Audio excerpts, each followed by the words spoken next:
Welcome back everyone to today's video. Today we are looking at some extremely important information about GME that will help you understand why we are so close to seeing the price reach $1,000 and also why a 5k or even 10k GME is no longer just a joke and instead something we could actually see in the very near future.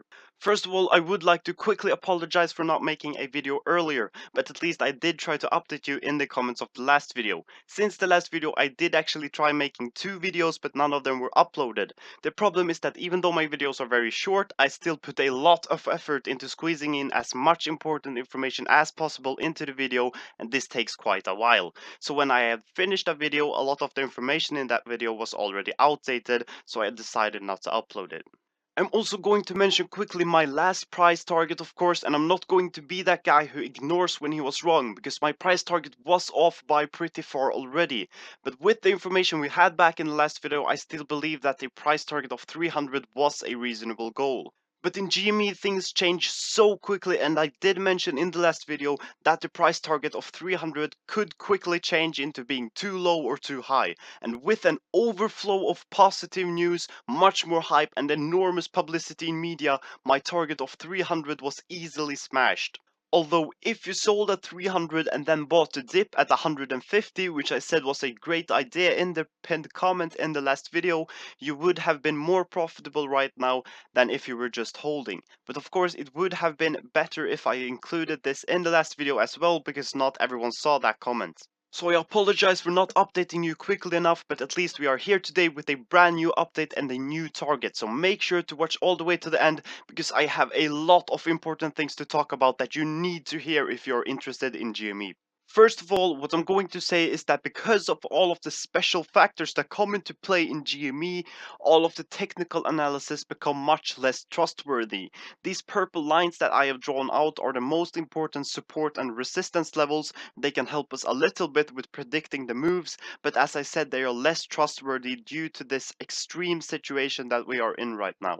One of these special things going on right now is of course the tweets from Elon Musk giving huge attention to Wall Street bets and GME. Who would have thought 10 years ago or even 1 year ago that the richest man in the world would join the hype train of what is considered by mainstream media a meme stock? Also, many other influential individuals have defended GME and even made large investments into GME themselves. All over YouTube, Twitter, and even in the news, professionals are giving more and more very positive publicity to GME. This brings a lot of new investors, and they also get to be part of history and join this revolutionary short squeeze. And this is very, very important, because I think a lot of the GME diamond hands holders already are all in and have no capital left to invest with. And I think that the short sellers saw this too, and they thought that they could start pressing the price down because Wall Street bets had no money left. And therefore short sellers saw their opportunity to push the price down while holders had no more money left to buy the dip. But what short sellers didn't see coming was the massive army of holders only increasing. With all of these new investors, there is more than enough money to buy the dip. And after these desperate attempts of short sellers trying to manipulate the price, GME just keeps on rocketing upwards anyways. There is, of course, like you've all seen, a lot of negative publicity of GME as well. In the news, most of the publicity is in fact very negative. And to many investors, this would seem like a big problem. But I believe that this no longer even matters, and here's why. The news are always very negative towards risky investments, and the retailers that listen to the mainstream media wouldn't have invested in GME anyways, because they don't want to take a bigger risk. At the same time, the holders of GME completely ignore the news because they know that the mainstream media either doesn't understand what is going on or is straight up corrupt. CNBC reported that the short positions of Melvin Capital had been covered, and some could interpret this as something very negative. But the Wall Street Bets community quickly turned this into great news instead. It was easy to see that these news couldn't be true because not enough volatility had taken place for the short positions to be covered. Melvin Capital shot themselves in the foot. By revealing that the news could be manipulated, holders now completely disregard from any negative news that might be reported. It doesn't matter how many bad things are reported about GME, Wall Street bets will turn every single negative news into something positive instead.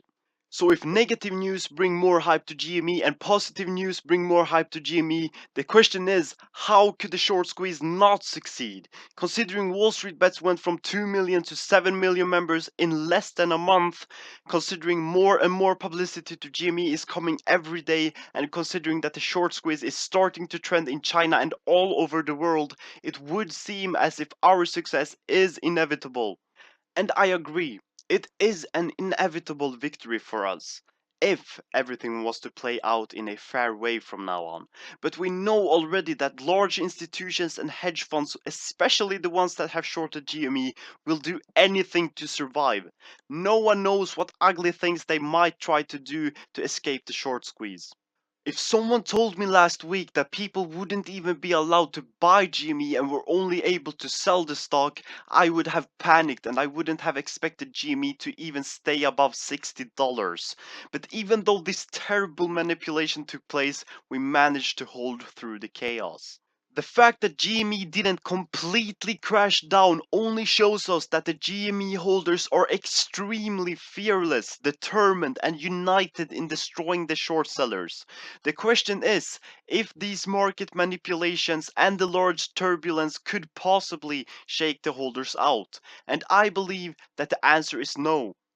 I cannot imagine a worse scenario than what we already went through and where we already managed to prevail. And with the hype only growing, I simply don't see how any kind of manipulation, false news, or even illegal activity could possibly stop us now. If we are able to hold, which I personally believe we are, $1,000 GME, even a $5,000 GME is very, very close.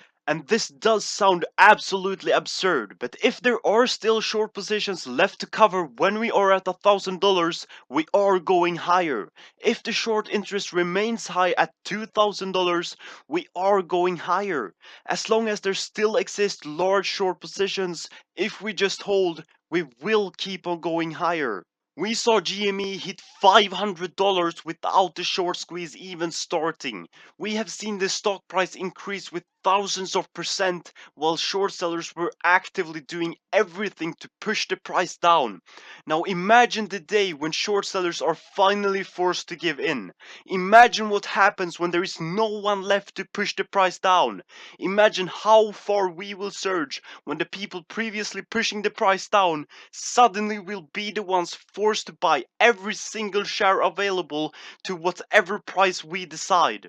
There has already been so much profit for retail investors, so much wealth has been transferred from the rich to the poor, and I believe we haven't even seen half of it yet. And large profits are great, but the short squeeze is about more than just the money. It's about finally fighting back against the rich who have always had an unfair advantage. It's about fighting back against the people who are willing to destroy businesses and let so many people lose their jobs just for them to buy another boat.